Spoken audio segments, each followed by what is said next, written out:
அனைவருக்கும் வணக்கம். தெய்வீக பலன்கள் சேனல் சார்பாக தங்களை அன்புடன் வரவேற்கிறோம். இன்று நம் காணொலியில் காண விரும்புவது புரட்டாசி மாதம் அஷ்டமி சிறப்புகளை பற்றி இந்த காணொலியில் பார்க்கலாம். வாருங்கள் காணொலிக்கு செல்லலாம்.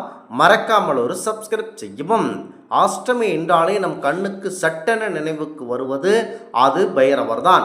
பைரவரை நீங்கள் இந்த அஷ்டமியில் வழிபடுவது மாபெரும் புண்ணியத்தை தரவல்லது.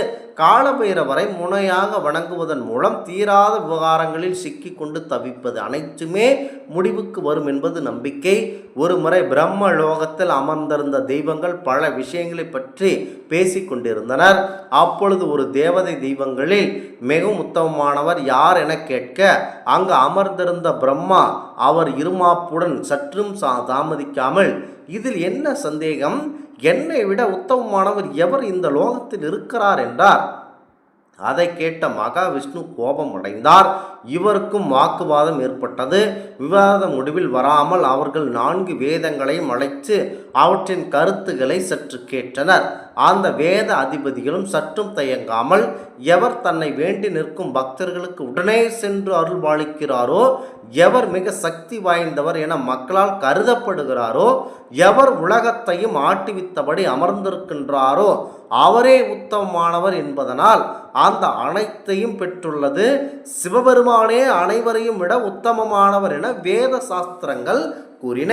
அதை கேட்ட பிரம்மா இன்னும் அதிகமாக ஆத்திரமடைந்து பரமுள் ஈஸ்வரன் உருவத்தை குறித்து கண்பட பேசலானார்.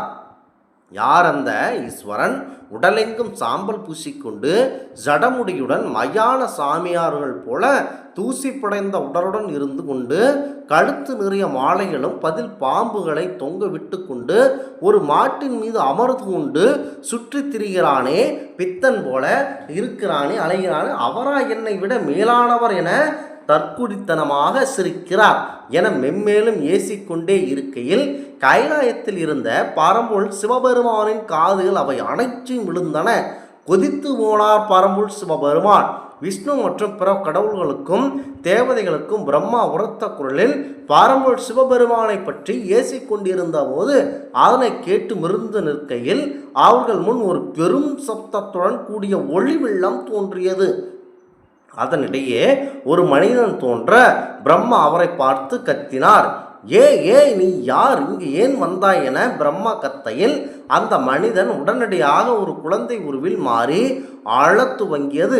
அதனை கிரண்ட பிரம்மா இன்னும் கோபமுற்று இருமாப்புடன், ஏய் குழந்தாய், நீ என் தலையில் இருந்து முளைத்திருக்கிறாய். இப்போது என்னை நீ சரணடைந்து அழுவதினால் உனக்கு ருத்ரா என பெயர் தருகிறேன். நீ சென்று உலகை படைக்க துவங்கு. அழுவதை நிறுத்திவிட்டு என்னிடம் ஓடிவா, நான் உன்னை காப்பாற்றுகிறேன் என்றான். அவ்வளவுதான். அந்த குழந்தை உடனடியாக ஒரு பயங்கரமாக உருவம் கொண்டவராக மாறி அவர் எதில் நிற்க மீண்டும் பிரம்மா கூறினார், ஏன் மனிதா, இப்படி பயங்கரமான முகத்துடன் வந்து நிற்கும் உன்னை காலத்தை காக்கும் மனிதனாக நியமித்து உன் பெயரை கால பைரவர் என மாற்றுகிறேன். நீ மக்களுடைய பாவங்களை ஏற்றுக்கொண்டு தீயவர்களை அழிப்பாய், இறந்தவர்களுக்கு மோட்சம் அளிப்பாய். செல்லும் காசி நகத்திற்கு நீ சென்று காசிராசனாக இருந்து கொண்டு சித்திரகுப்தன் கூட கணக்கெடுக்க முடியாமல் உன் பாவங்களை போக்கிடுவாய் என ஆசிர்வதிக்கிறார். அதுவரை அனைத்தையும் பொறுமையாக கேட்டுக்கொண்டிருந்த பயங்கர உருவில் இருந்த சிவனார் துள்ளி எழுந்தார். பிரம்மாவின் 5 தலைகளில் தன்னை ஏசிய ஒரு தலையை நகத்தினால் கீறி துண்டித்து எடுத்து தன் கையில் ஏந்தி கொண்டார்.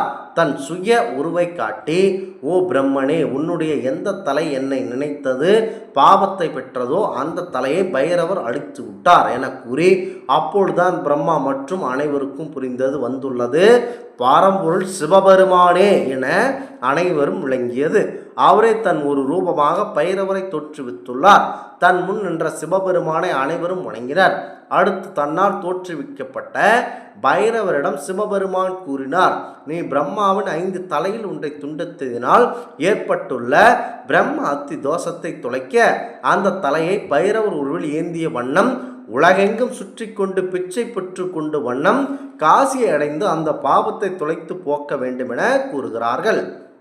அவர் அப்படியே கூறி மறுகணமே மற்றொரு பயங்கர முகத்தை கொண்டு இரத்தம் கக்கிக் கொண்டு இருந்த பெண் அங்கு தோன்றினாள். அவளிடம் சிவன் கூறினார், நீ பைரவர் பின்னால் அவரை பயமுறுத்தி கொண்டே துரத்தி சென்ற வண்ணம் இருக்க வேண்டும். அவர் காசியை அடைந்ததும் அவரை பயமுறுத்துவதை நிட்டுவிட்டு சென்று விட வேண்டும். உன்னால் காசியில் பிரவேசிக்கவே முடியாது என்றார். பைரவரும் கபால ஓட்டையும் பிரம்மாவின் தலையும் ஏந்தி கொண்டு உலகம் சுற்ற வண்ணம் பிச்சை எடுத்து கொண்டு சென்றார். கடைசியாக அவர் காசியில் நுழைந்ததும் அவர் கையில் இருந்த கபாலம் கீழே விழுந்து உடைய அவரை துரத்தி கொண்டு சென்ற பெண்ணும் மறைந்து போனார்கள். இந்த நிகழ்ச்சி தான் காசிக்கு சென்றால் கபால மோட்சம் கிடைக்கும் என்ற பழமொழி தோன்ற காரணம் அமைந்தது. அதன்படி இறந்தவர்களின் சுற்றித் திரிந்தனர். காசிக்கு சென்று சிரார்த்தம் செய்து இறந்தவர்களுக்கு மோட்சம் கிடைக்க காசியை பாதுகாக்கும் காவலராக தன்னை நியமித்து கொண்டு உள்ள பைரவரின் அருளை பெற்று வணங்கினார்கள். காலபைரவரை முறையாக வணங்குவதன் மூலம் தீராத விவகாரங்கள் முடிவிற்கு கண்டிப்பாக வரும். வெளியூர்களுக்கு போகும் முன் அவரிடம் வேண்டிக் கொண்டு சென்றால் போகும் பயணங்கள் சுலபமாக முடியும். எதிரிகள் நாசமடைவர், சண்டை சச்சரவுகள் குறைகின்றன, திருடல்கள் பயந்து ஓடுவர், தீய ஆத்மாக்களின் ஆக்கிரமிப்புகள் கண்டிப்பாக விலகும், பேய் பிசாசு தொந்தரவுகள் கண்டிப்பாக இருக்காது, வழக்குகள் வெற்றி கிடைக்கும் என பலவிதமாக பைரவரை வணங்குவதும் நம்பப்படுகிறது. அதிலும் இந்த புரட்டாசி மாத அஷ்டமி திதியில் பைரவரை எவர் ஒருவர் வழிபடுகிறாரோ அனைத்து விதமான துன்பங்களிலிருந்து விடுபட முடியும். சிவபெருமானின் அவதாரம் அவர். தான் குடிகொண்டு உள்ள ஆலயங்களை காப்பவர் என்ற வறுமைகளையும் பெற்றவர் அவர். யாக ஓமங்கள், திருமணங்கள் மற்றும் அனைத்து சுப ஆரியங்களிலும் பைரவர் பூஜை இடம் பெறுகிறது. உணவருந்து முன் ஓதப்படும் மந்திரங்களில் கால பைரவரை கண்டிப்பாக அவர் இடம் பெறுகிறார். தந்திர மந்திர பூஜைகளில் விநாயகப் பெருமானுக்கும் கால பைரவருக்கும் முக்கிய பூஜைகள் செய்வதே என பண்டிதர்கள் கூறுகிறார்கள். முக்கியமாக கால பைரவரை அனைத்து தாந்திரிகவாதிகளும் மந்திரவாதிகளும் முக்கியமாக மக்கள் அவரை வழிபட்டு நன்முறையில் அவர்கள் கால பைரவரை வழிபட்டு நன்முறையில் அவர்கள் பலன் அடைகிறார்கள். இந்த ஆன்மீக தகவல் உங்களுக்கு பிடித்து இருந்தால் தெய்வீக பலன்கள் சேனலை கண்டிப்பாக சப்ஸ்கிரைப் செய்து கொள்ளவும். மீண்டும் ஒரு நல்லதொரு காணொலியில் உங்களை சந்திக்கிறோம். நன்றி, வணக்கம்.